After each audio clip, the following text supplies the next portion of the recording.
Uh, Ladies and gentlemen, thank you so much for turning in today. We are discussing about religions in Africa. My name is Emmanuel Hanipar. I'm talking to you from Addis Ababa, Ethiopia.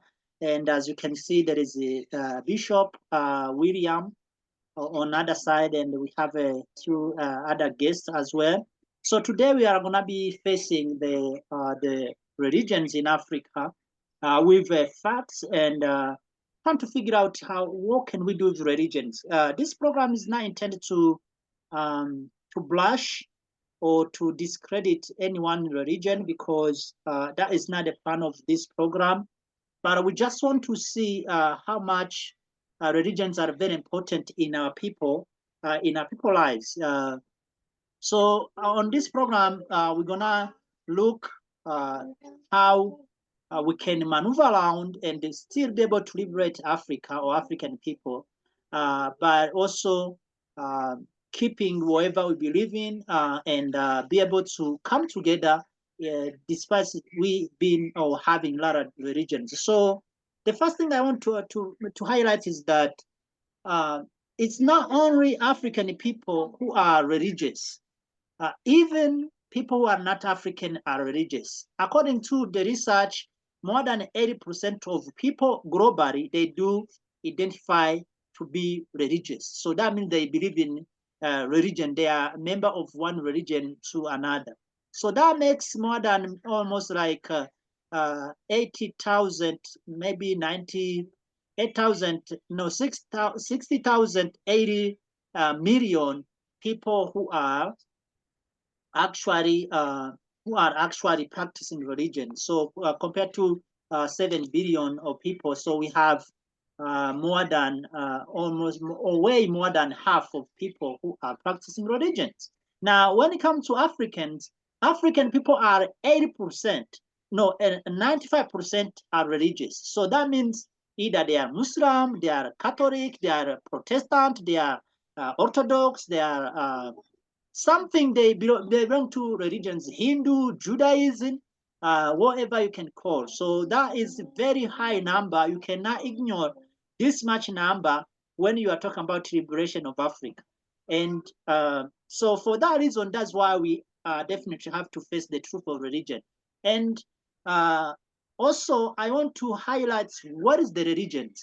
Religions is there is what they call, let me highlight like a few major religions. There is what they call Western Catholic, Roman Catholic, which is what a lot of people knows. There is what they call Eastern Roman Catholic, which will be Orthodox. There is Islam, which dominates most of people actually globally. If you divide Christianity in pieces, you're gonna find Islam is the one possibly that is the biggest religion in the world. And then there is Pentecostal or Protestant. Protestant is divided in so many pieces. There is Anglican there is a Calvinist, there is a Emmanuel Baptist, there is Assemblies of God. There's so many in that area. And then there is Hindu, there is Buddhist, there is Taoism, there is a Scientology, there is Mormons, there is Seventh Day Adventists, there is Rastafarians, there is African religions, beliefs, ancient Egyptian religions that is still practiced. So there is so Baha'i religions, there is a Judaism, there is a Nation of Islam, which is kind of combination of like decent Christianity plus Islam together. So there is Nation of Islam, and then there is what they call Hebrew Israelites, which is not Judaism. Instead, is something that is more like for people who they define as Black people today. So all those religions are there, and many you cannot count how many religions are there. But there is another piece of religion that will never be explained. The religions, what we call invisible religions. So there is religions that are invisible. I think maybe someone here may be member of that. I'm not trying to offend you, but these are religion. The Freemason or Freemasonry, what they call Brotherhood or Princehold Freemasons for Black people in America and possibly around the globe, is also a religion. because according to Albert Pike, who was a member of that religion, it is religion. It is absolute religion. No one will lie to you and say that it's not religion. It's not. It's religion, and they have a place of worship, and they do all those required for religion. So it is religion. The divine nine is also another thing. It's very big in a black community. Divine nine, it means that there's a fraternity and sororities. You know the what they call Alpha, Kappa, whatever it is, they name them. There is what we call Black Bulle. All those are definitely religions. So those are religions, even though they may not come under the wings of religion. I just talk about the black ones, but also if you look like skull and bones of white folks, that is also another religion. Bahamian, Govi, whatever it is, whatever kind of crazy rituals they practice in California, that is also another religion. So there is also a religion of Satan. Satanism religions. It's not that open, but I have done some research on it. So it's another religion. There's so many religions you cannot condemn. It's like business or companies. You don't know how many companies or businesses are in the world, so you cannot count how many religions are in the world, and they keep coming. So now, what is the history of religion? I want to highlight this as well. So according to what I was trying to dig in, I found out the religions actually all started by white people, no, black people. Now we talk black, but before we were not called black. So we're called maybe Ethiopians, Egyptians, or Canaanians, or Phoenicians, or Sidonians, or Greeks, or Goths, or whatever it is, Gogs, or something like that. But now white man has come to on ground and is telling us that we have to identify ourselves as black and white. So black people are the one who started this kind of madness. It's not God. It's not God started any religion. There is no one single religion that was started by God. It's human started religion. So the first religion were created by the man called Nimrod in Babylon. Today will be maybe Iraq. So Nimrod was the son of Cush. He's the one who established the religion. But not all religions, even those invisible religions I was talking about, like secret societies, he also established those. He was the first one. He also established governments. He also established the worshiping and sacrificing and all of those things. Goes the law, the culture, because religions always is good friend with so-called culture. So, so there is always the part of culture inside religion. That's why they don't deliver. But so Nimrod is the one who started kind of things like that, and then after that, people take on. So people from Assyrians take on, the Greeks they take on, the Egyptian they take on, the Ethiopian they take on, everyone, the Indians today they take on. So everyone take from that area and they start their own things, but with almost the same. They all similar to the origin. Now, religions have failed completely, especially when it comes to black people. They are disaster. They have failed to deliver. They supposed to take people to God, but they have absolutely failed to deliver. The religions in general, if it was something we give credit, we will be able to Mr. DZAPS, welcome. So if we will be able to evaluate and give credit, religions will be put in a trash, all of them. They have failed the first thing that they claim to do, which is to take people to God. They are not. So they have failed in culture, they have failed in peace, they have failed in maintaining love and relationships. So they have failed almost in every corner. So now I want to open microphone to each one of you guys, since you have here about introduction. If you have anything to say about religion and how, if you have anywhere you see, we can handle religions, but still go towards our liberation as Black people, because the biggest issue we have, Black people, is liberation. So if you think that there is any way we can move around and be able to get to our liberation with religion, please take microphone. Well, first and foremost, good morning to my host, Imani, and the fellow viewers that are here. I'm Bishop William Hawthorne of the Hebrew Apostolic Society, and I always count myself as a student first, never as a professor of religion, but still studying and count myself as a scholar in that regard. But let me just start out by saying that when we look at the multitude of religious orders and their faiths and their derivatives, many of those faiths initiated out of their different cultural beliefs and backgrounds from the many tribes that began to originate and spawn out before and during the time that Adam reigned up to when Noah started out. There were several different faiths and religions. And many of that was supposed to have been eradicated through the historical flood, which would have put Noah at the forefront of being the progenitor of the one new religion that would have been promoted or populated in his family. However, as always, we come to a day and a time where you have those who were Europeans who really didn't believe in a one God system. You have many who didn't believe in a one God system. Well, they were not monotheists, they were polytheists. And so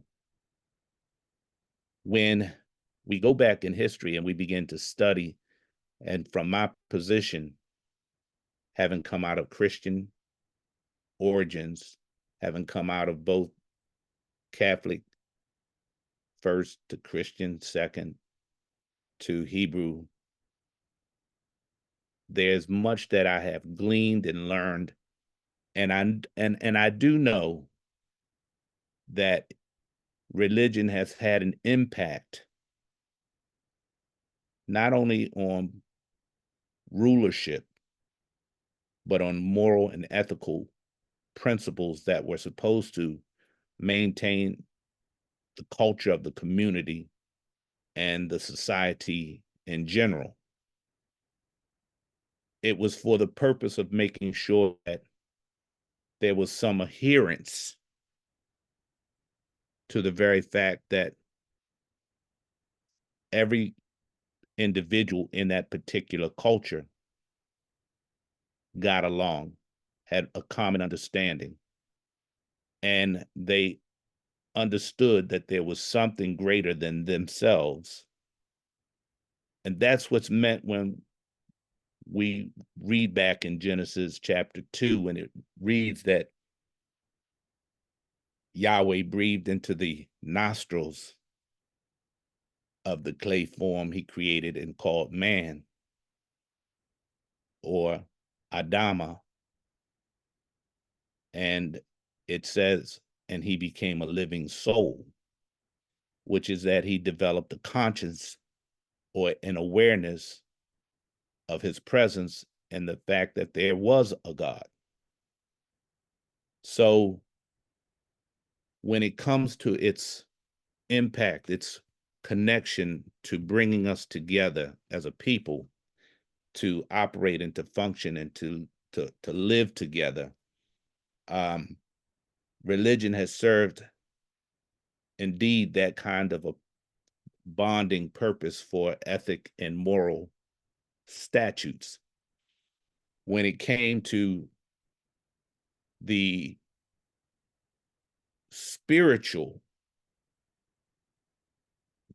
preview, we look at religion and we see it from a perspective of the various types of gods or deities that governed certain aspects of life itself.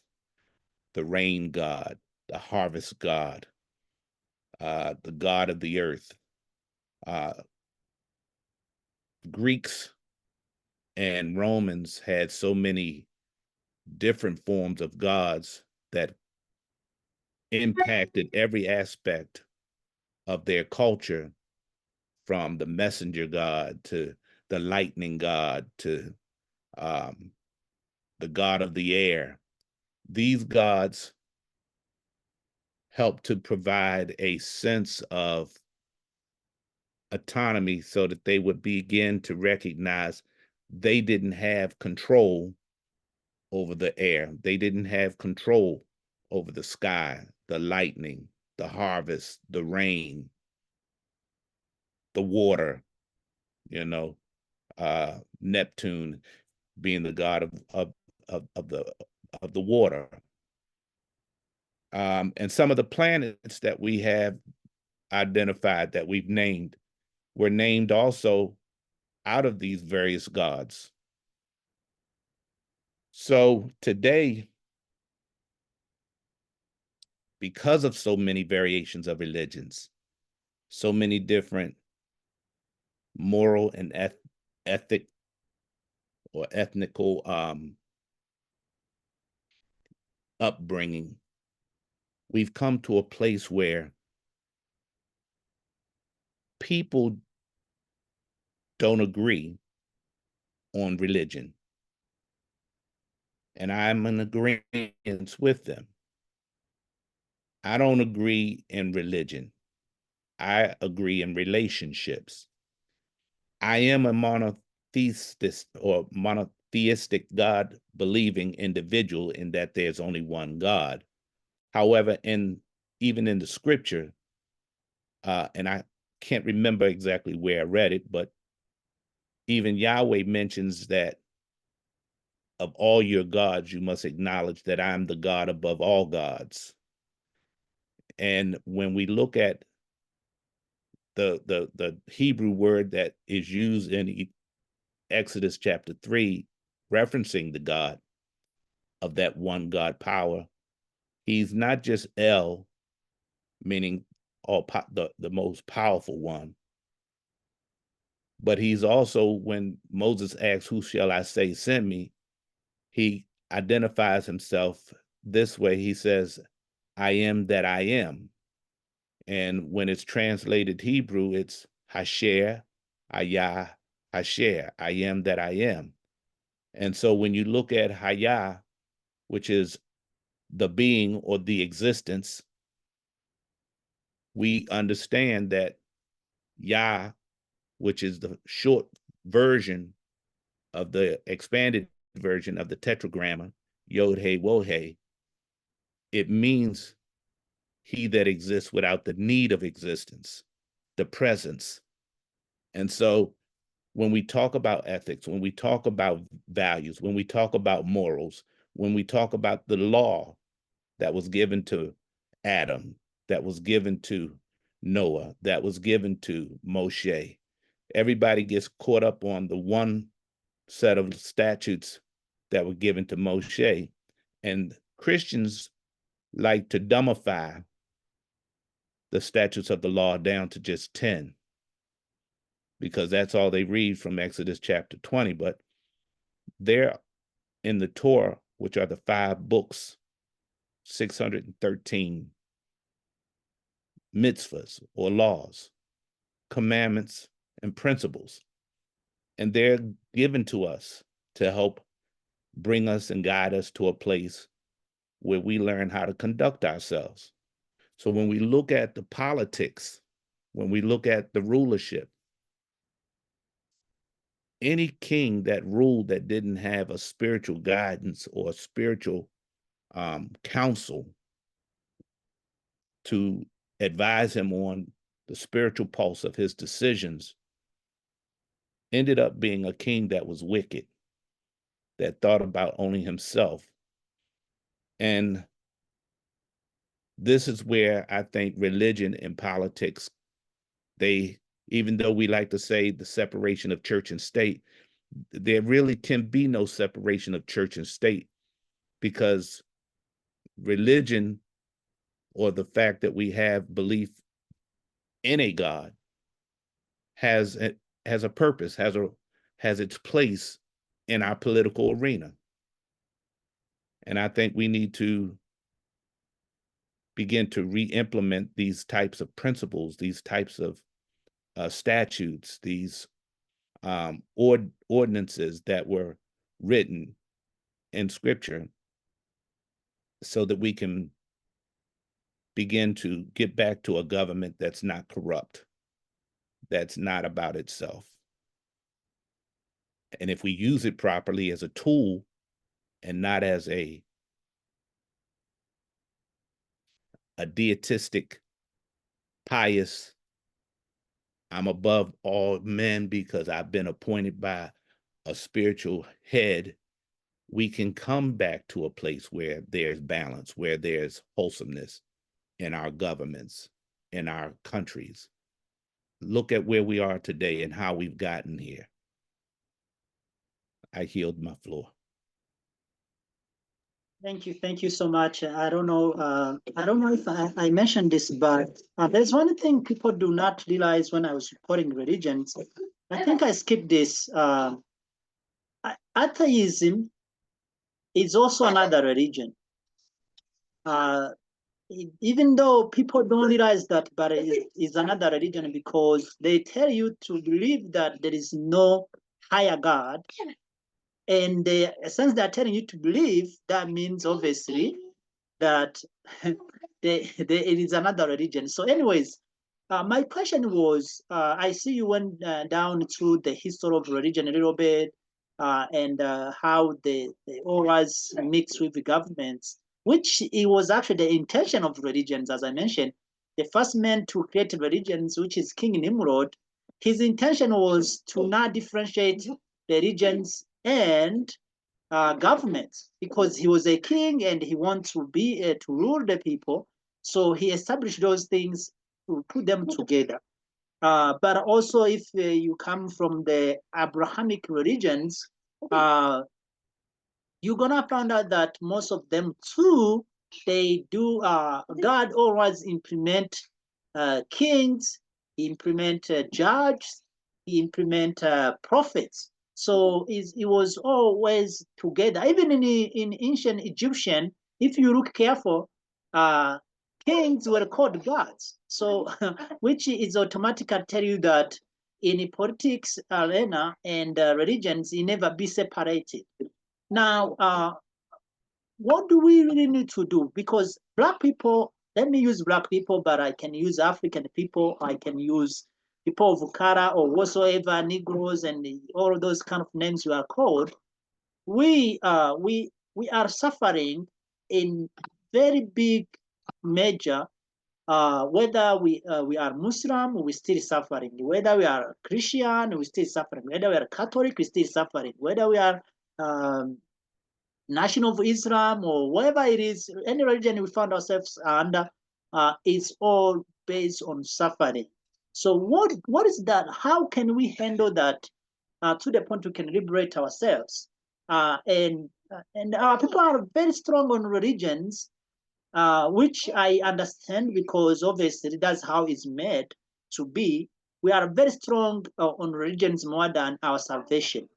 We are very strong to be member of this religion more than to be free. So how can we maneuver around and make sure that we are free, but also people do not lose their religion? Now, that is a good question. That is a good question. And I really think that when we're dealing with religion, we can't entangle the faith of our religion with how we live. I think that when we understand the teachings that are brought from each faith, we find that there is a synonymous unity that's present. It reminds me of King Artaxerxes, the Persian king, who said to Ezra, I'll make a decree because I've seen your law, I've understood your law. Your laws and your ways are prosperous, they're beneficial for us as a people. And so he tells his decree that those that refuse to learn this law,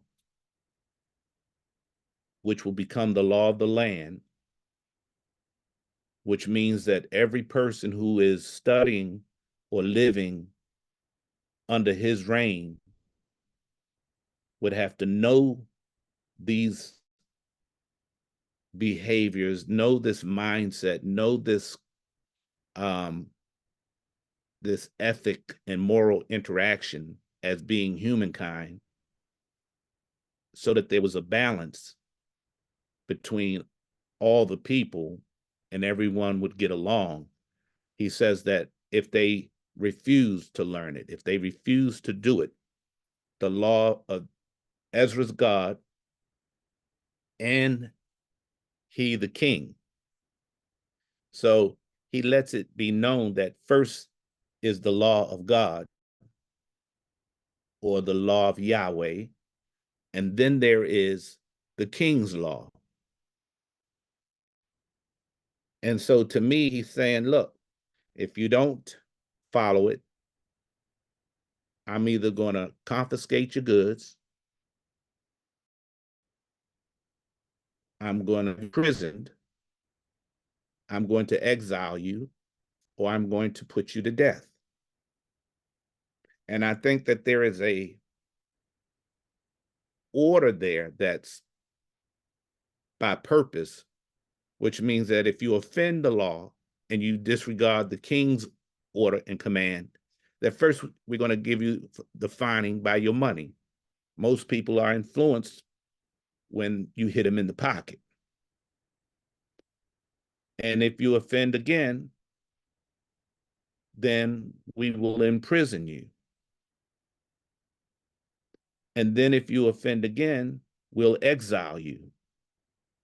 And if you return, bringing back your wicked ways, then to keep the teaching and the law pure and to set a fear before the people, we will execute you publicly, so that the people won't get it in their minds that they can rule over and overrun our statutes.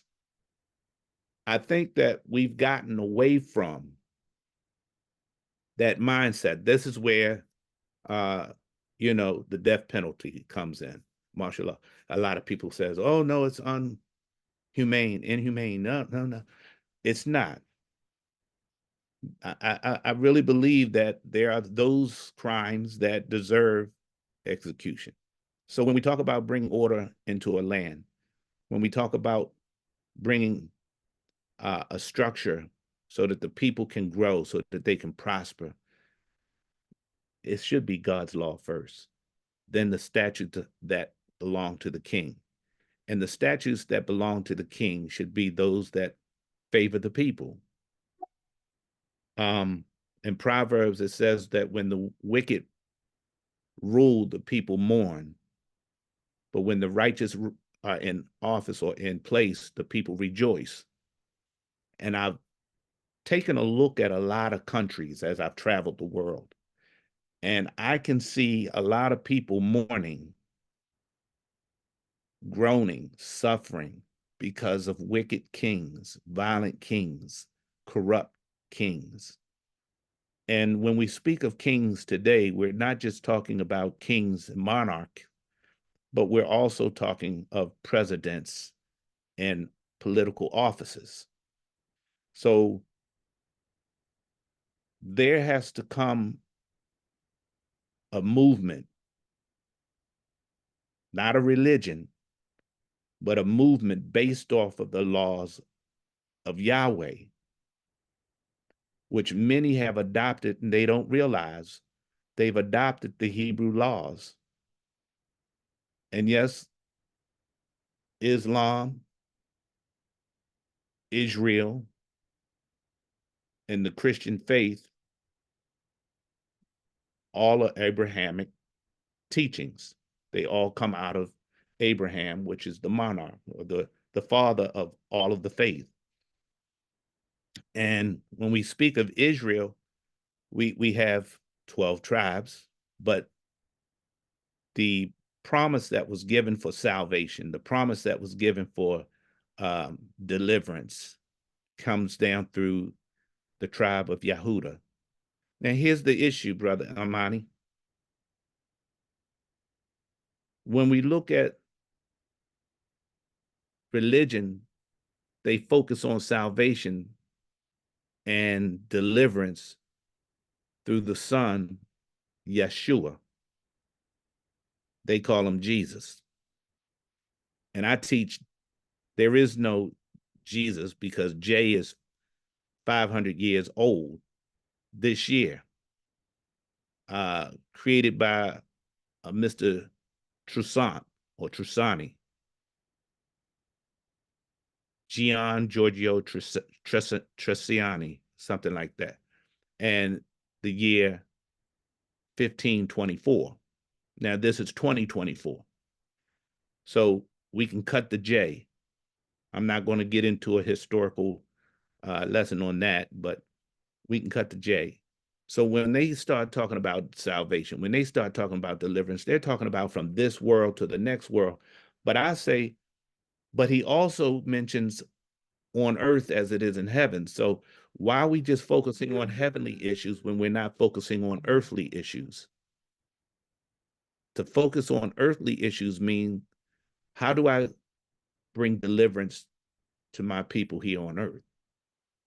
And how and what does salvation look like to those people here on earth right now?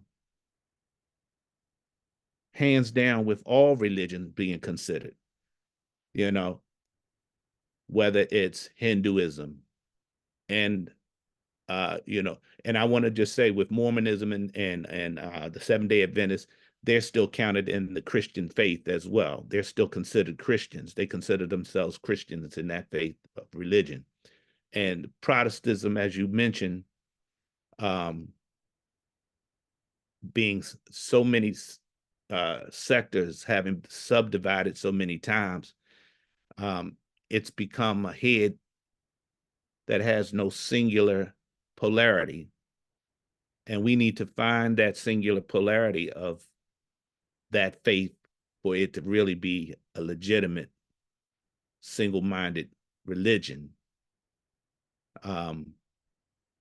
But everybody wants to get to heaven, but nobody wants to deal with the issues here on earth. And as far as I'm concerned, when I read scripture, it deals with how to be able to deal with the next man, how to build strong, good relationships, how to work with your own hands and establish businesses, how to govern your home and bring and raise your children up in the teachings that were handed down. And when we talk about salvation, it's one thing to have an understanding that, yes, when the time is right, we shall transition from this life to the afterlife. And that there are two states of consciousness that exist. That which is pleasant and that which is unpleasant. That which is heavenly and a bliss and that which is miserable, taunting, hellish in its nature. So some people say, you're already in hell being on earth. I say, yeah, but you can also be in heaven being here on earth. And consequently, heaven is supposed to come down to earth as a way, as a system, as a belief structure. So if salvation is going to be our saving grace, then we need to have the mindset, we need to have the training and the teachings that constitute the proper law that governs the people to be in good relationship with each other. And as far as deliverance, deliverance is that you and I, we're subject to our own devices or our limitations and training and knowledge and so forth. So it's not just religious deliverance and being delivered out. It's being delivered out of the hand of the wrath of God. Yes, that's number one from a religious perspective. But it's also being delivered from the bondage of our own devices that we put on ourselves, and we've bound ourselves so that we can begin to prosper and be productive, having the mindset that anything that I can do to help my brother, that's what I'll do.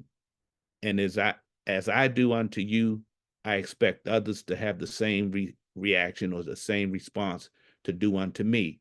So if I think only about myself being delivered and not about helping my brother to be delivered, I'm still in bondage.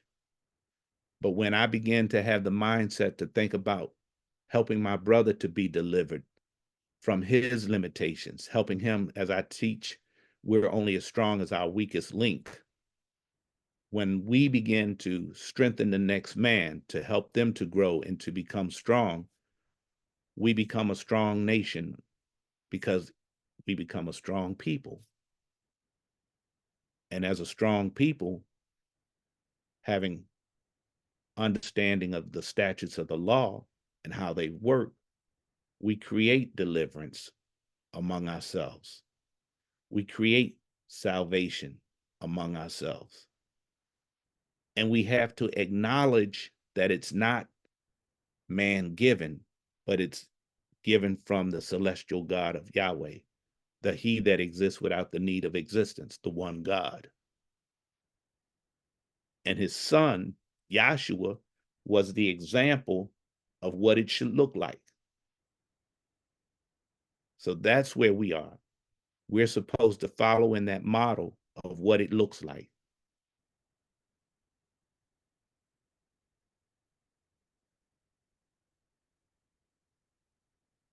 Your voice is not coming through. Okay. Yeah.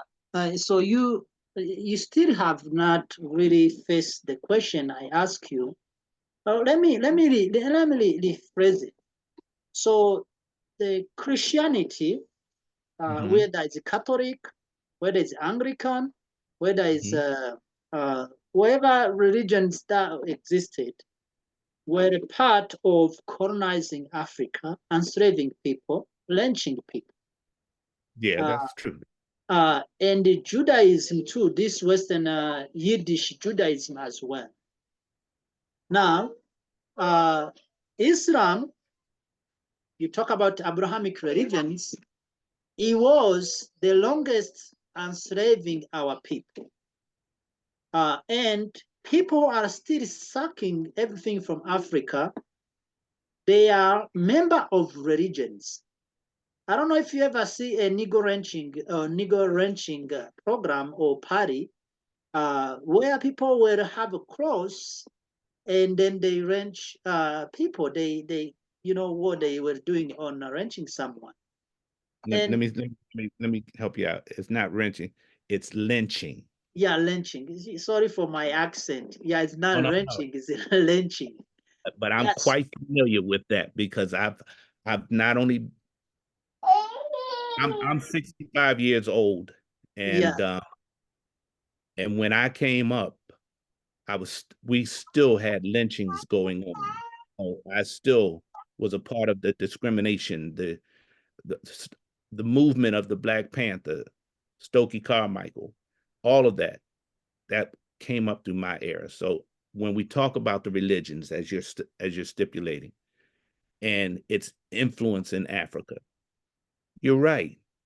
Africa had its own religions, and I did a paper, 2,000 Years of Christianity in Africa. But in the process, I uncovered not just Islam, but and not just Christianity, and not just Judaism. and I call it Judaism because the true Jews are operating in Israel, and I may get banned, but I have to just say that you said it yourself, the Yiddish, the Yiddish faith, the Ashkenazic faith, of being a Jew, which Sorry is for a second. Do you know what the word Ashkenazi mean? no, tell me, because I looked it up one time, and It's because Germanic. yes, it is Germanic. It comes from the It from the just means German in Hebrew. okay, because I remember that it descends from uh Japhet's generation. Ham, Shem, Japhet. So this Ashkenazic is the descendants of Japhet's, or Japhethians. Japhethians. I guess that's how you pronounce it. And so yeah, and what they did was they come in and they saw the similarities of their faith, their religion, and African religion. And so they said, aha, this is how we can come in and infiltrate the people. We study their religion. We see the commonality of the things that we believe. Now we come in and we introduce our faith to them as being the faith that's common to theirs. And then we begin to train them and teach them our faith based on their conduct and behavior. And that's what happened. That's how the infiltration of coming in and influencing Africans to convert to Christianity through missionaries, and the same thing with the Islamic faith. Although Islam came in with a more heavy hand, they came more with a heavy hand. They came in with what's that word I want to say? A ride or die type of thing. You either do it this way or you dead. And sometimes, even to the date, there are those who said that if you converted out of Islam to a different faith, that you would be executed.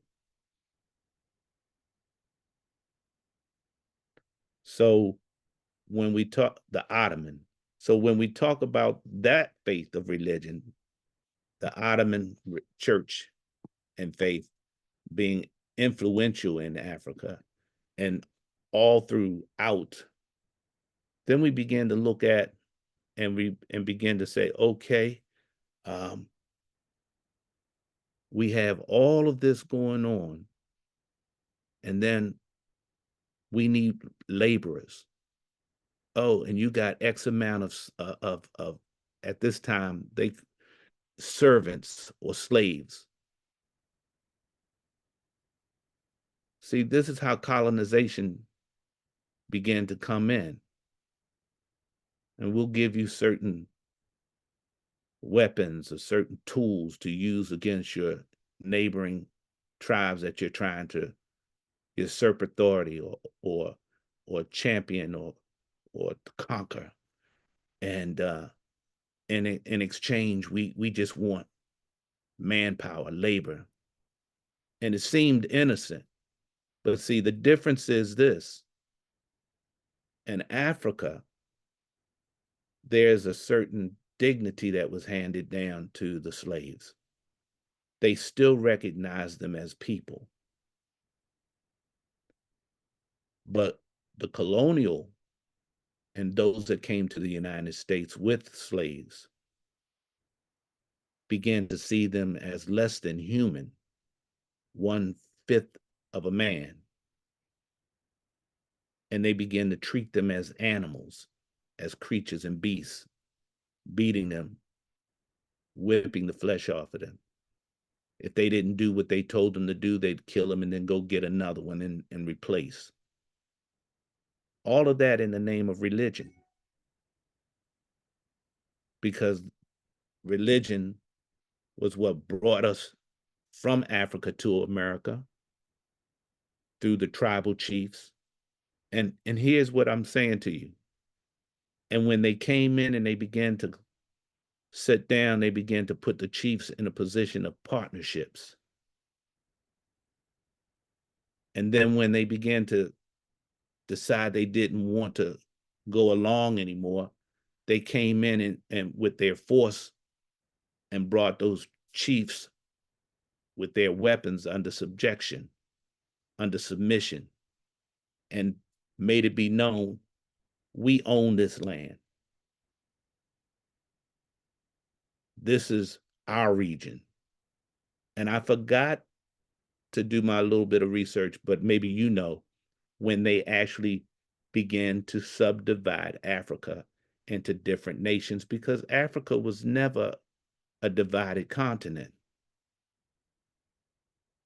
Not from its origin, it was never divided. There was no Congo, there was no Ghana, Benin, Togo. There was no Kenya, Ethiopia, Egypt in that regard. Even though it was in the scripture where we had those divisions, Africa in general was not all these subdivided where France came in and owned certain portions. Portugal came in and owned certain portions. Spain came in and owned certain portions. England came in and owned certain portions. And before you know it, everybody was beginning to speak with their accents and being trained in their language.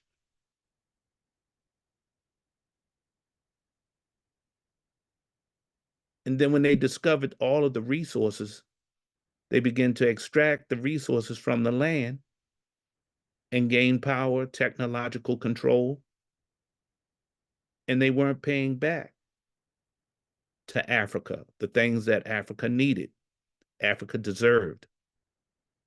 So in essence, they not only took the slaves from Africa and brought them into America and treated them less than human, but they took control of Africa and they began to treat them less than human. And the sad part about it is, and they trained Africans in rulership to treat their own people as less than.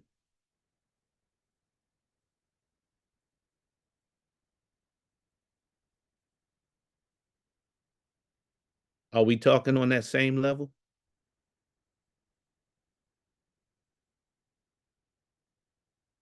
I'm listening, and I want you to tell me, if people, even today, you say in the past, but we still having the same situation, because the reason why we are suffering, it is because someone is doing this. And as mentioned in the beginning, more than 80% of 85% of human globally, they are a member of one religion or to another one. And Africa is being exploited. It's been destroyed by people who are religious. And whether we can agree on this as well, that few of Africans are part of this as well. They are being used. They are getting paid a little bit, a little higher compared to average, but they're part of this. So how can we embrace our revolution? How can we fulfill our requirements, our duties, to liberate ourselves? And you keep quoting the scriptures. The Bible says that I will make you a head, not a tail. So as Africans, how can we fulfill this? How can we start to be beggars and keeping these religions? As I already mentioned, most of religions that we are part of as Black people, obviously they are the ones who cause the harm. It's like Jewish people, for instance, apartheid in South Africa. Companies that were part of apartheid were owned by Jewish people. When you look on Congo, King Leopold, he was a Catholic. the one who cut the hands of most of our people, women and children. So, I mean, how can we work around this? Because obviously I cannot come and teach my fellow Africans that you have to forsake your religion so that we can be free. Oh, no, definitely that would be useless because I'm not gonna win. Our people, as I said, we love religions because you are people of faith. As I was counting, 10 top atheist countries in the world. None of them is African. In Africa, we don't have atheists. None of them. So how can we be free? What do we need to do to work around these religions to be able to liberate ourselves? Like obviously, the problem is, for instance, in Kenya, in Congo, problems in Black American in the US. More than 80% of our people are in prisons. Uh, and how can we work on this? Forget about whether the religions are good or bad, because everyone is gonna come and say my religion is the better one than the compared to other one. So that's what we're gonna be on and on. We've been into this, but how can we focus on liberate ourselves and also keep our religions? Because, as I said, we cannot leave that alone. What is that we need to do in terms of religions? We have, for instance, we have in America, we have maybe TD Jakes, when Fred, what is it, and Oprah Winfrey. We have what is the richest people in America with religion? So we have a lot of them, as you already know. A big person there, yeah. So, and our people are suffering. They are saying nothing. People are in the prison. They are saying nothing. People get shot every day. Is like you say, lynching was something that in the back days. Now lynching is in the police, in the hands of police officers. So there is lynching going on still today. I already mentioned about prisons. I already mentioned about the poverty, extremely poverty. I already say about how black people are shooting each other. So, and those people are saying or are able to do nothing about that. So, how can we liberate ourselves and keep our religions?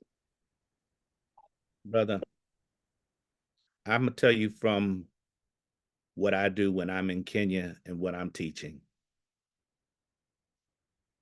Because when I look at world religions and I look at the Christian faith, which is the predominant faith in Africa right now, with 63% of the country being Christian. And let me pull this up because I was very impressed with the fact that we had 63% of the population identifies as Christian, meaning that they follow a Christian God, and 30% identify as Muslim, meaning that they follow an Islamic God, and the remaining balance of a multitude of smaller, different faiths. But here's the thing that really amazed me. And I tell those that are from Kenya, just like I tell those that are in Ethiopia, don't you know that you're a Hebrew people? So I see the churches have always operated on an economic system. Give me your tithes, your tithes, your tithes, your 10%. And in doing so, the church has become wealthy. We know the Catholic Church and the priests and their so-called pious conducts, and many of them were doing looting, pillaging, sending out people, scribes and so forth, to rob from the poor or from those that didn't have, and bringing that money into the treasury. And that's the same thing I see today. I see that same behavior today of the churches pillaging, robbing, and bringing in the money, but it's never going out to the people. And I'm always telling my brothers and sisters in Kenya, I said, stop begging. Stop begging, because my scripture tells me that God said he would never see the righteous forsaken, nor the seed begging for bread, that he would make you the head and not the tail, the lender and not the borrower. If that be the case, then there's something that you've not been taught. And so I come in and I teach them a different perspective from the Hebrew origins of faith, because I let them know, first and foremost, Christianity, Islam, and the Jewish faith operate all on the same principle coming from the father Abraham. And if you understand the Abrahamic teachings and the statutes that he brought, it's not religious, but it's relationship. It's not religious, it's relationship. And so when we take it into our own mind that we're here to help the next brother, and I told you that earlier when I was speaking, I said that from where we stand today, and I do mean where we stand today, that if we don't understand that first and foremost, our goal is to help you become strong in your ability to do what you need to do so that you can grow. So each one is to help the next man. How do we do this without saying you got to give up your religion? Well, first and foremost, I tell you, like my bishop always says to me, you are autonomous, although we are all united as brethren. But in your autonomy, there is still that commonality of our brotherhood, of our walk together, that we must learn, that we must grow from. And when I'm looking at this autonomy, where we're growing, where we're coming from,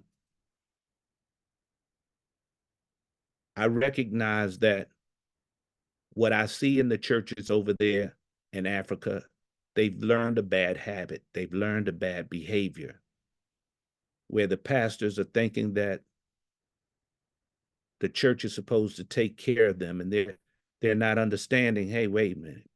Even Paul was a tent maker, and he went out and he told the Corinthian church, look, even though it's my right that I should be able to receive from you these revenues, I don't want to come here and teach you where you're taking care of me, lest you tell somebody that it's because of you that you are sustained, that I'm sustained. No, I want you to see that I'm doing what I'm teaching.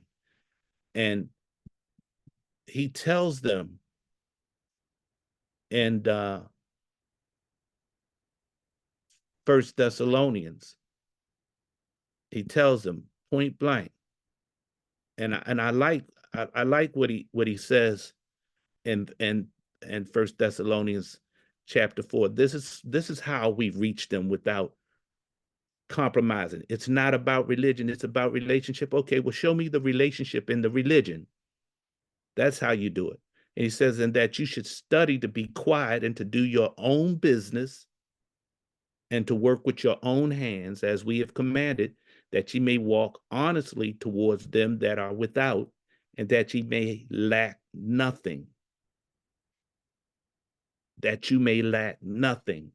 So if I look at the many people in Kenya, and I look at the many people when I went to Egypt, and I come in and I know several people in Ethiopia, many of them are not business owners. Many of them are struggling, working for someone else, only being paid monthly a set salary. And the truth be told, how can you survive in your faith, be justified when you're helping to make the pastor rich and you still struggling and suffering under the hand of your leadership, under the hands of those that you're supposed to be electing to put into office to govern for your benefit? How? So when you ask, how can we make a change? How do we change the narrative? The first thing is we got to bring our people to an understanding that you got to change your mindset. You got to change your mindset. As long as you got a religious mindset, you're in bondage. And that's where we're falling short at. You know, John 8 and 30, I think it's 32. It's one of my favorite scripture. It says, and I'm gonna quote it like this: and ye shall know the truth, and the truth shall make you free. And then at the same time, 38 or 36 says, and if the Son therefore shall make you free, ye shall be free indeed. Here's what I'm saying. See, the religion will put you into bondage, but the knowledge of truth that sets you or makes you free will liberate you. And one of those knowledges is economic development. One of those knowledge is social structure and social development. One of those knowledge is how to agriculture or husbandry, livestock, and grow crops and foods so that you live for yourself and live healthier. And we've gotten away from sabbatical agriculture, where you give the land rest on the 7th year. We've gotten away from, proper slaughtering of food and the animals, so that the brain toxin fear factor releases a chemical into the animal's body, which is not good for your health and your nutrition. We've gotten away from bringing leadership into accountability for their actions and making them subject to the people. We've gotten away from looking out and helping out our brothers and our sisters and teaching them how to be independent, to have businesses. That's what's inside of religion. Not all this going to church, all these saying these different scriptures that really mean nothing, because you go to church every Sunday or every Sabbath, you quote all these scriptures, you leave the structure of the building, you leave the presence of the other people that you were there fellowshipping with, and you come out still acting the same way. You haven't taught them anything, but you've collected the resources from them. Now they got oppressions with the bill collectors, but you can't help them as the pastor to bring them out of bondage, because you're a part of the system of keeping them in bondage. You're not telling them the truth. You're not teaching them the truth. So they're not being made free. And I always say to a person, if you make a man free mentally, you can bondage him physically, but he's still free mentally. But if you break a man mentally so that he loses himself, you put that man into bondage. And many of us are broken mentally. So in order to be made free, you have to restore the mindset of the people. Religion doesn't teach you how to do that. That's why being a Hebrew has more of a founding basis, because being a Hebrew teaches you how to unite the people, how to liberate the people, and how to edify the people, to bring them up, so that the weakest link is constantly being strengthened. If we get to that place where we learn that system, when we learn how to live in that way as a relational spiritual people that's not religion, you know. And I like to say this. Well, you say, well, what about being religious? Well, being religious is not good. Um, I wanna just read something about religion in the book of James, and I think it's right here. Let me see something. Uh, James chapter 1 and verse 25, I think it is. Let me see.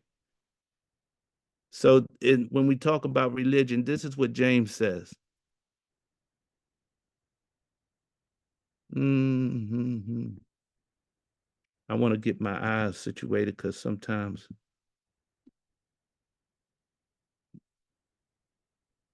that's 25 or 26. So,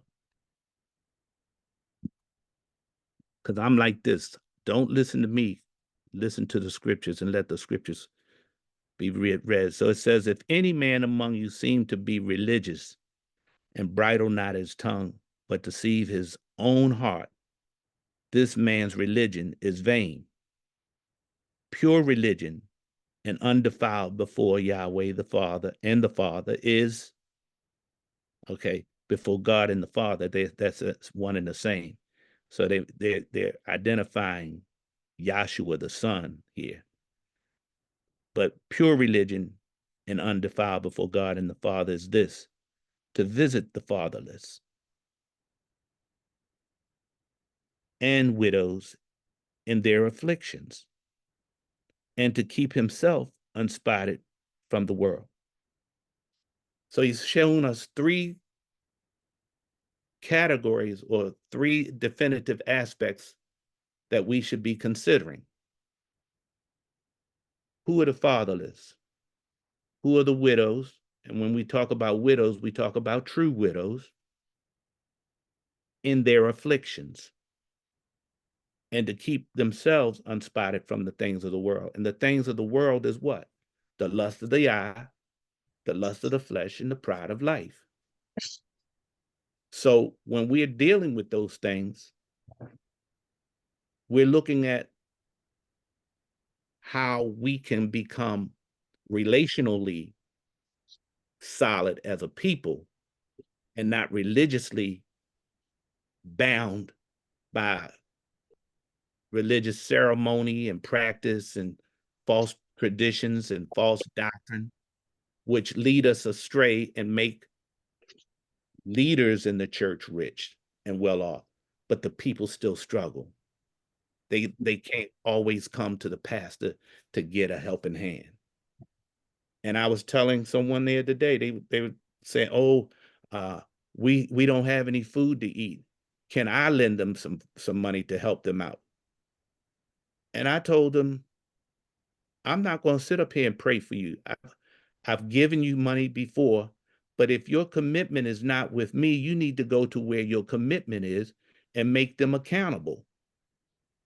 So if your pastor is your pastor, you need to be going before your pastor. And if he tells you, let's pray, you need to tell him prayer ain't going to help. Faith ain't going to feed me. I pay my tithes and my offering to you as a member of the church. How about you bring your people together that are supposed to be the church, and everybody hears what we got to say, and we solve this issue of me being hungry with my children. Now I'm impressed. Or better yet, how about you give up some of that money you've been collecting every Sunday from the offering out of your pocket and help your people? Now I'm impressed. But if you ain't doing that, I'm not impressed. You're a liar. Your religion is a lie. I don't care if you're from the Muslim faith. I don't care if you're from the Judaism or Jewish faith. I don't care if you're from the Christian faith. If you're not following the principles, you a liar. Yeah, so thank you. I see Mr. Alula is online. Greetings, Yeah. Mr. Alula. And there's another person there. Alula, Brother Rob. I think he's occupied What's something. up? Hey, my brother.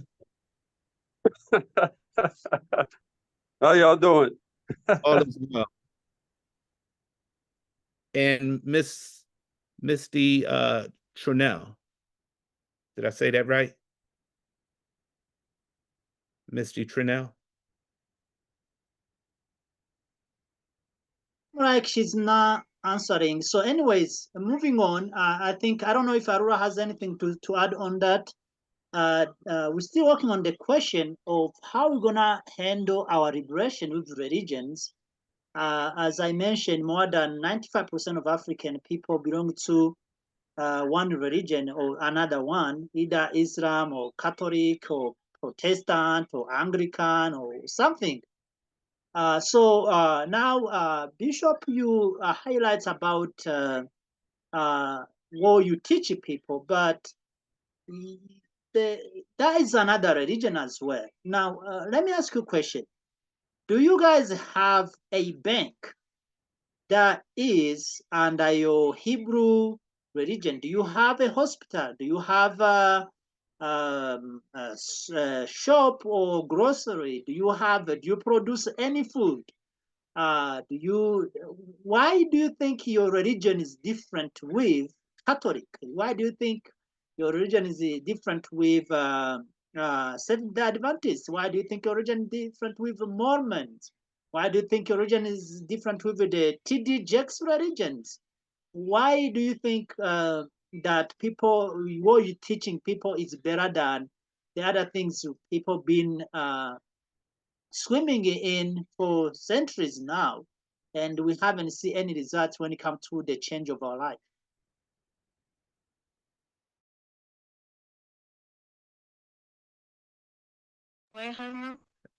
No, hold on.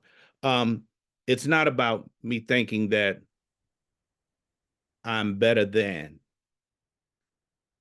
but there are certain things that I've observed from the Mormons, from the Catholics, from Judaism, from Islamism, from Seventh-day Adventists. There are certain things that I've observed. And those are things that I glean and say, you know what? It's a good thing. Yes, we have a bank account. And we're growing. Yes, I've been trying to get the people to come to an understanding that first and foremost, each one of those religious faiths that you mentioned not only have soup kitchens to feed the people, but they also have brands. They also have businesses that are being populated by their members, whereby they are empowering their members to become entrepreneurs. And this is something that I advocate. They also have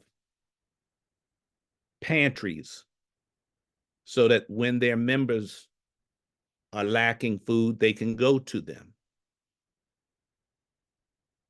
They also have clothing banks so that when folks need clothing, we used to call them, in my days growing up, we used to have hand-me-downs. That's what we called them coming up in our days, where the clothes that were still good and wearable, but were no longer able to be worn by the person that grew out of them, they would pass them down to the next person. And so we all had our own a set of clothes that we would wear, and it eased the financial burden on our parents. But all of these religions, they have these different effects. And the thing that I like the most is that I've observed that the Mormons have a certain brand, and they buy that brand to support their faith. And that brings in revenue into their ministry. The Jewish, they have a brand. They call it kosher. They got their markings, and they buy that product, and the money goes right back into their churches. Islam, they have a brand, and they buy their products, and it goes back into the bank in their community. And what they've been taught is what I'm trying to teach, which a lot of Christian churches aren't teaching. Because if you actually look, the only faith that doesn't have a brand is the Christian church.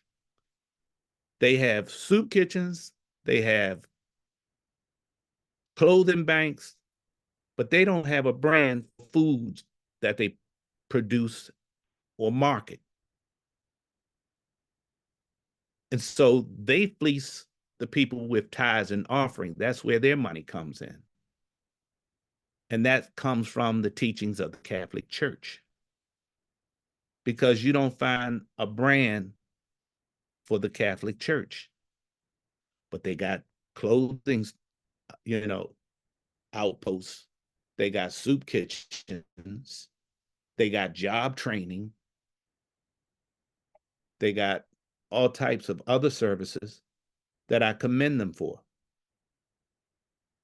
And they're only starting to come into awareness now of these economic vices or tools that can be utilized. So yes, we as the Hebrew Apostolic Society, we are teaching that this is what needs to be established. I came into Kenya in 2019 for a conference that I gave, and I told them we needed to establish our brand, the HARP, HARP, which stands for the Hebrew Apostolic Royal Priesthood. And that brand would be supported and purchased among the communities that were a part of our memberships, so that we could generate a revenue, so that we could begin empowering people and putting them into businesses, so that as we put them into businesses, then they could in turn pay back. And then we could then help another person or two. And the multiplication would be, we help one, then we help two, then we help four, then we help 8, then we help 16, and it grows. And that's where the vision began. However, Kenyans and Ethiopians and many of the other countries that I've gone to have a mindset that when an American come into their country, this is a rich white man, and they're supposed to put their money up and get all the money they can from him or her. That is a pauper's mentality, a poor man's way of thinking. And as I said before, I am now stuck on having to change the mindset of many of the people that are there, because until they come out of this mindset of getting what they can from outsiders instead of doing what they're supposed to do, as what I read in 1 Thessalonians, to work with your own hand, to do your own business, to study, to be quiet, stop being busybodies and running your mouth. And if you call yourself religious, then look out for the homeless or the fatherless. Look out for the widows in their affliction, and to keep yourself unspotted from the things of the world, which means that you don't do those things that everybody else is doing. But that's a hard pill to swallow, brother. It's a hard lesson. It's easier to influence you with religious antidotes and get you convinced on charismatic, services and sway you with persuasive speeches. I don't want to persuade you against your will. I don't want to influence you against your will. I want to educate you so you make an educated decision.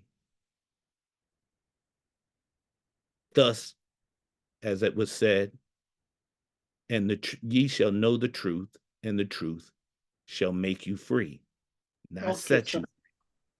Yeah, so in closing, those who just come in, this is the New Africa Network. We are discussing about how we can liberate Africa with religions. And it's been questions around, as you all know, we African, we are a member of religions, different religions. And most of us, more than 95% of African or African descendants, together, we practice religions. We are people of faith in general. So the last question is gonna be about. The last question is gonna be about in the past. We already look into that. All religions have committed. Someone disturbing me. Let me see. Okay, so all religions have wronged us. And according to what I see now, even still today, our religions are now willing to come together and try to unite our people. Instead, they want us, we all African people, to be member of their own religions. If I talk to someone who's a Catholic, who practices Catholicism, they want me to become a Catholic. If I talk to someone who is a Baptist, they want me to be Baptist. If I talk to someone who is Muslim, they want me to become Muslim, Sunni Muslim, or Shia Muslim. If I talk to someone who's Orthodox, they want me to become Orthodox. So we don't have, obviously, everyone is trying to grab and to get members, even though all those religions have done nothing to liberate our people at all. So do you guys think that we need to establish a movement that is outside of religions, just to focus on our unity, the movement that can go in all those religions, because our people are in all those religions, so we can actually be able to unite and bring our people together, even though despite they may still have religions. Again, microphone to anyone, and this is going to be our last question.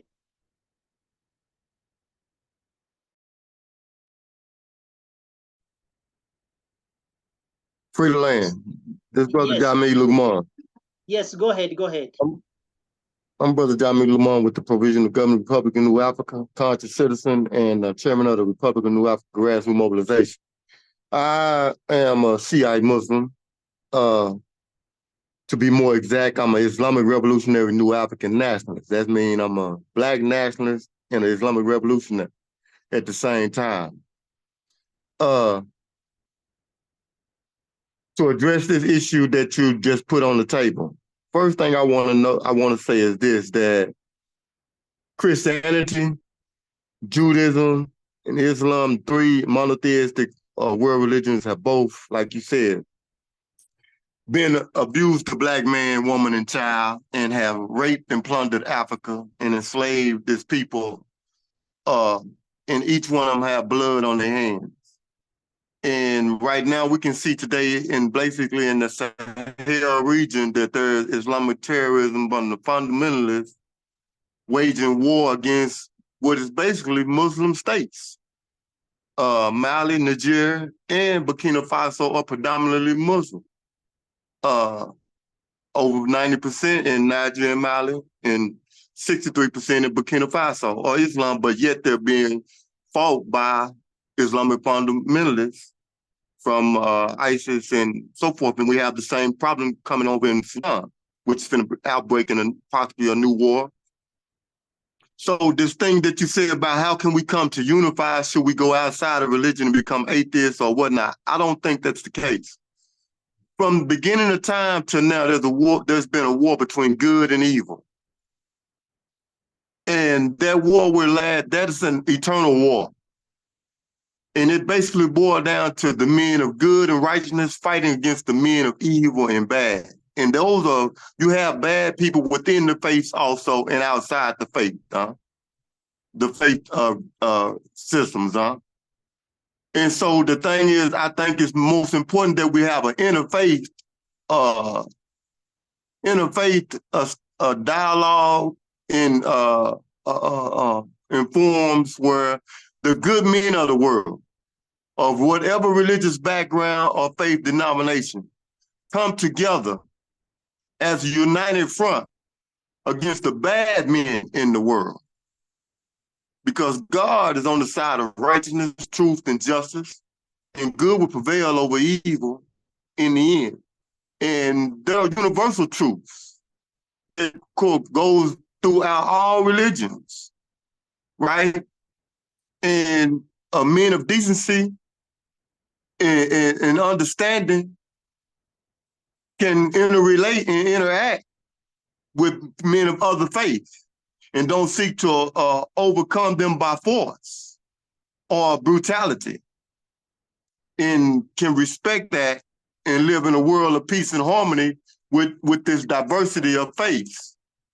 So I think that's the better approach, is to look at it between good and evil, between good, bad and good, and that that each faith has been corrupted, and that there is good in each faith, and that we should stand based on that and come together based on that, our interfaith dialogue, working together as the good men of the world, fighting against the bad men of the world, so that good will prevail over evil.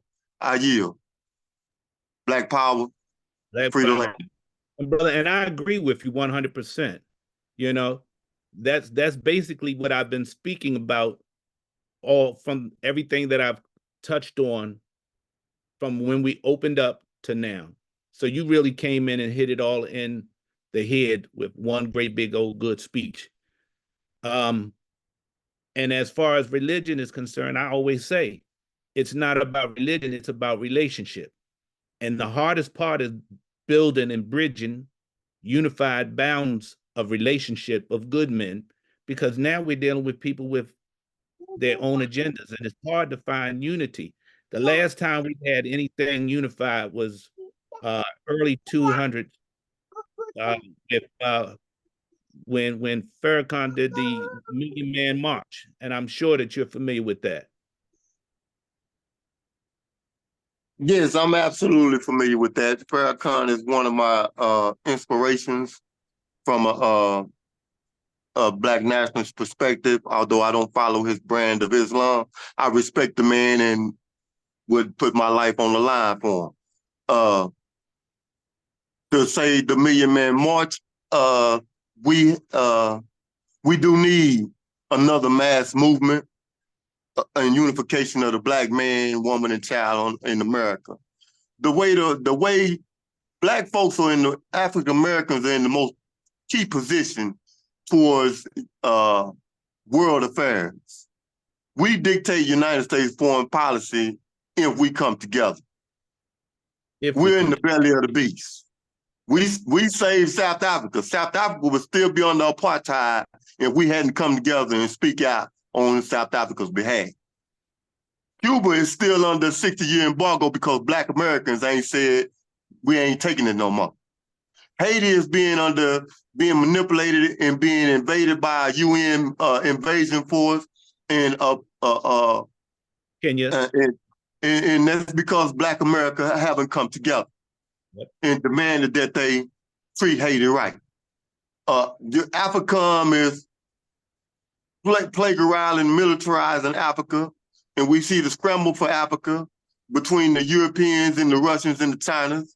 And Black Americans don't come up and intervene, then Africa is not going to be able to deal with that alone. Marcus Garvey was right when he said one aim, one God, one aim, one destiny. our destiny is tied together across the Atlantic. Africa ain't gonna be free if African Americans are enslaved. African Americans ain't gonna be free if Africa is in bondage, or we go back to neo-colonialism. And that is the way Africa is sliding backwards, except for in the Sahel region. But those brothers and sisters who are advancing Pan-Africanism in the Sahel, they have a Herculean task of dealing with Islamic fundamentalism coming from the right and U.S. imperialism coming from the left. And then you got Senegal, Ivory Coast, and Chad. They want to do intrudes with the French against their own brothers. This is not good. And we got, I'm skeptical of brother in the president Akundu and Nana Addo in Ghana. I can't tell what he want to do. His Ruto done showed his hands that he gonna side with the United States. Ramaphosa is contradictory in South Africa, but you know we have to come together, us in the United States. And I've been working on this front. I have Brother Sipaway, the foreign minister of the provisional government in Guinea-Bissau, and he's been working on the international level with the brothers over there, trying to unify and push what we can on the global scale with the Pan-African Federalist movement. And, you know, dealing with this conflict of religion, because I just left Zambia early January, and I can see the growing spread and diverse religions across Africa, and it's not necessarily a good thing. But Africa has a cultural unity, and Sheikh Anta Diop referred to that in his book, The Cultural Unity of Black Africa. And we got animist religions, in addition to the basic monotheistic religions, the African traditional religions. Trying to bring all this together, we have to look at the core and the essence of each faith system, because there's something eternally true in man that transcends religion, the different religious denominations. When we go back to that our original nature, we can find common ground. Whether we call it a truth principle, that inner truth that we all can sense when we close our eyes and we can feel it, or we hear it in our subconscious voice, or we can call it that inner sense of justice or humanity. We have to go back to that core basic principle. Some may call it Ma'a or Ubuntu. And stand on that. These Pan-African and African values is for Africa. And find that relationship, that brotherhood, and that fraternity, and build on that, and overlook these religious divisions and the people who take advantage of religion for selfish purposes, for purposes of political, for power, to just agonize power to themselves. You know, people they use political power in government, and they use power in religion. These are the same thing. Abusive people with abusive personalities. They're sociopaths. Well, I ain't gonna say sociopaths, they're psychopaths. You can have a fascist that's in a religion, and you can have a fascist that's not in a religion. You can have a person who suffers from a Machiavellian, manipulative, and cunning complex in a religion. You can have a person who has a Machiavellian, psychopathic personality outside of religion. He's still a tyrant and a dictator and oppressor. Right? And religion ain't gonna stop him from being that psychopath. He's gonna be a madman regardless, huh? So when we're dealing with, it goes to our dedication to those basic principles of truth, justice, and righteousness that's represented in Ma'a, in Ubuntu, where we are a whole people, a community. And we're not based on retribution. We're not based on isolating other people or self advancement. I am because we are. We are because I am. That communitarian, holistic, looking at the world, looking at the local, the city, the state, and the international. We have to come to that. And that's why I put out the call for Haiti. The Ubuntu Peace and Reconciliation delegation of Dr. Eric Connor, P.L.O. Lumumba, Julius Malema, and Timbala, the Prime Minister of Burkina Faso, go to Haiti on an Ubuntu Peace and Reconciliation mission to it's a real life example where you can implement African principles to solve a crisis in an African nation where the people are suffering from a humanitarian disaster and a civil war because of Western values and imperialism. I yield. Thank you for your time. Well, you're right on task with that, brother. And that's why I come back and say that with everything that we're doing, when we come in from a religious perspective, we need to be in a position to liberate our people. Because as I said from the very beginning, and you just eloquently stated, Judaism, Islamism, and Christianity are all monotheistic under one faith out of Abraham. And I tell people, I'm not a Christian, I'm a Hebrew. Because when they identified Abraham, they called him the Hebrew.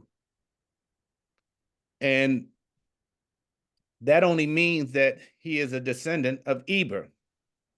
And when you understand the meaning of Eber, which means to cross over, and that's the premise of the basis of the Christian faith, crossing over, going from one plane to another plane, from one boundary or habitation to another boundary or habitation, from one kingdom of darkness to the kingdom of light, from being unrighteous, crossing over into righteousness. And as we know, being righteous means doing the right thing. And that's a problem with many folks. They don't understand how to do the right thing. And that's what religion has done. Religion has come in and it has brought division. It has taught deception and deceit and lies under false umbrella of different ideologies. But the principles that we are to follow, the principles that are there in the scrolls, in the books, in the annals of the history of the sages, of the scribe who wrote these words of wisdom and knowledge down, that we would be able to receive them and have something to reflect upon. They were given to us for the specific purpose of building relationships. And that's what we need to go back to. And as you said, until we learn to be a people, to come together, that's what true religion is. And that's where we need to be. Yeah, so that being said, I think we grab a lot of information from Mr. Mohammed, but Abdul, no Mohammed, Abdul Latif. And I want to, yeah, I want, if I butcher your name, don't worry, please. Yeah, but It's okay. I want to say something. You know, the word you say, Ubuntu, we were discussing about this before, it means is a Bantu word which is used in many places. You may hear people pronounce it a little different. There is some people say Ubuntu, which is still spelling the same way, so it would be Ubuntu. And people say Ubuntu. In Swahili, we say Ubuntu or Mutu, Watu, which will be human or one individual person, a human being, pretty much. So we are not trying to unite religions. We are trying to liberate Africa. We're not trying to do, because you cannot. Religions is completely, I think most of religions have lost its own way. The basic things, which is actually the humanity, they failed that. They, as I said, they often they are part of oppression that Black people will face. So I think that we're gonna end this program with this. We Black people, we practice all religions. Whether there is Hotep or Amhotep, the ancient Egyptian religions. There is those who worship Wakayoko here. There is those who worship Nzambe in Congo, which is where the word zombie actually came from. There is those who worship the Yahweh. There is those who worship the Jesus and the Muhammad. So many all religions actually came from Africa or African people, I can say. So we can yes. I think that saying that we should not be trying to unite religions and that was not what I was saying that we need to do. When I say interfaith dialogue, that means having the ability to function and live together and have interfaith relationships. Now, in order to do that, we have to have mutual respect for the people of different faiths and different belief systems. Now, as I said, there are corrupt and bad men in every walk of life that's going to take advantage of the weak or the opportunity. And the only thing to stop the bad person from doing evil is checked by a good person standing in his way, ready to deal with him and keep him in check. There has to be a system of checks and balances to maintain an order of truth, righteousness, and justice against evil and corruption that will take over in a vacuum.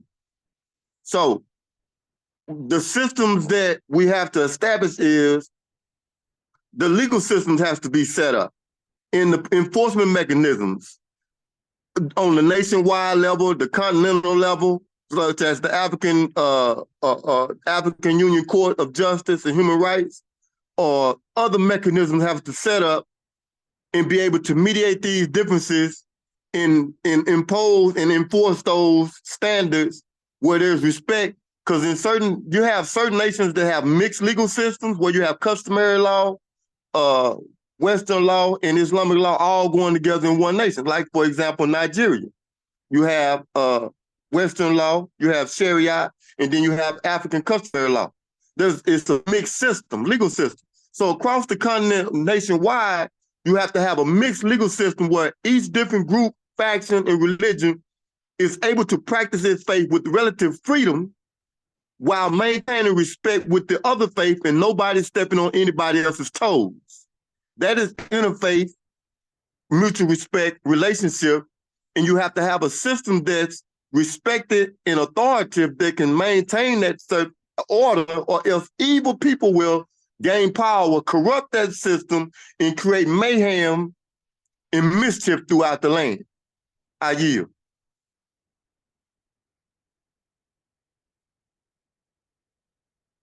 We can't hear you. Sorry. Yeah, so let me come and give you the announcement. So if nothing changed, you guys should keep your heads up.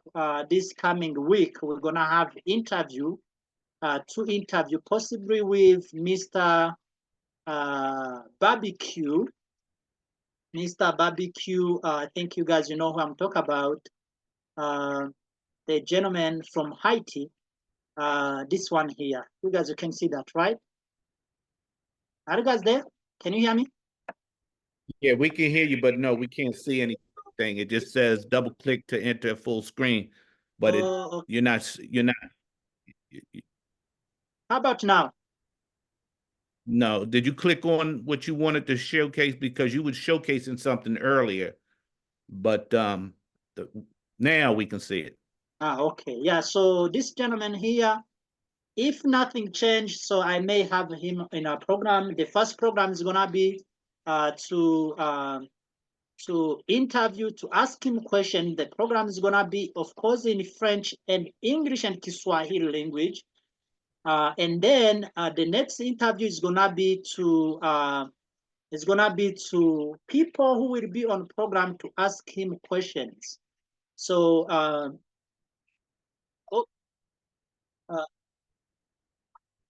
So what is going to happen is that people who will be on our program, they will have a chance to ask him questions, and then we will translate those to him and also to Kiswahili language. Our intention is that Swahili-speaking people, possibly most of them being Kenyans who send their children to Haiti, they will be able to interact with him, ask him why is he doing what he's doing, but also to have some point of views of who he is and what does he want, and why should the children lose their lives in Haiti. So that would be the whole purpose of the interview and the question section. So that being said, I think we've been in air for too long. I do appreciate it for Mr. Abdul Latif Jami. Jami in Kiswahili, it means family. And Mr. Alura, Alas Alura, of course, and Sir DZAPS, and of course, Mr. Bishop William, to be with us for this program where we're discussing, trying to cover as much as we can the deepest topic, which is religions among African people. When I say Africans, I'm talking about Black people pretty much. So may God bless Africa. May God bless each one of you. I will see you on next one, maybe on Thursday or Sunday. So when is this meeting for barbecue coming in? I believe it may be on Thursday if nothing changed, but I will keep you guys updates. If otherwise, it would be on Sunday like this. This coming Sunday or this coming Thursday? Yeah, one of those two. So if it's on Thursday, the next question day will be on Friday. If it's on Sunday, the next question section will be on Monday. Okay, you're gonna put the link in the chat like you did this one, right? Absolutely. But also, you. anyone who has any question, you know my number. You can always reach out to me.